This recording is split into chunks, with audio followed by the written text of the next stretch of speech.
प्रणाम। हर हर महादेव। जय पशुपतिनाथ शंभु आदिदेव त्रिलोकी। वही त्रिकालदर्शी है, वही परमेश्वर है, उसे शंकर कहते हैं। और हमें आज सुबह सुबह किसी ने कहा कि ये गांजा और भांग फूक के ब्रह्मचार्य का ज्ञान दे रहे हो, जीवन में खुद आचरण करते हो इन सारी चीज़ों का। अब एक नासमझ बच्चे को हम क्या समझाएं जिसने सिर्फ एक वीडियो सुनकर अपनी विचारधारा बना ली। ना शिव गांजा फूकते थे, ना भांग धतूरा खाते थे। वो चीज़ें इसलिए शिव से जोड़ी गई हैं क्योंकि उनका पौराणिक ग्रंथों में एक महत्व है जो आप मूर्खों के कभी समझ नहीं आएगा। दुनिया में सबसे ज़्यादा टॉक्सिन जो चीज़ है वो धतूरा है। वो आपकी मृत्यु का कारण भी बन सकती है और आपके प्राण भी बचा सकती है, इसीलिए वो शिव से जुड़ी हुई है।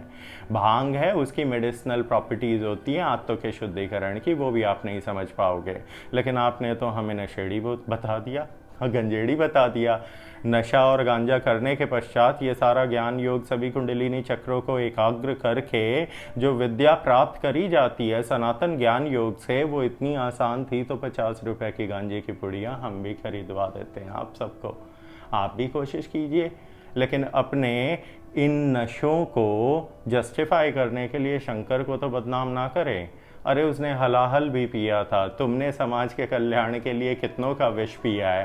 पहले अपने माँ बाप का खून पीना तो छोड़ें आप, ये गांजा फूकना छोड़ें। गांजा पी के एक दूसरे से झगड़ा करना, गांजा फूक के सभी नवाजुद्दीन सिद्दीकी की साला कई बार लगता है पुनिच्य भगवान है।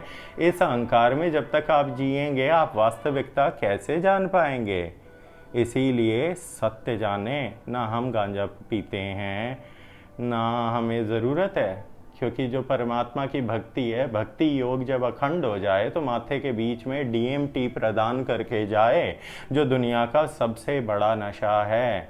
इसी नशे को परमानंद की स्थिति बोलते हैं। भगवान शंकर हजारों साल की तपस्या इस DMT को ग्रहण करने के लिए ही तो कर रहे थे।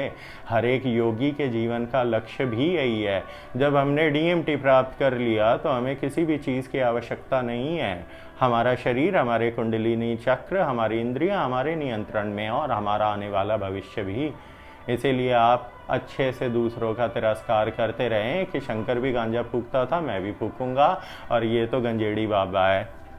तो फिर ठीक है, जैसे शंकर को जाने वैसे ही आप उनके भक्त कहलाए और हमें पहचाने।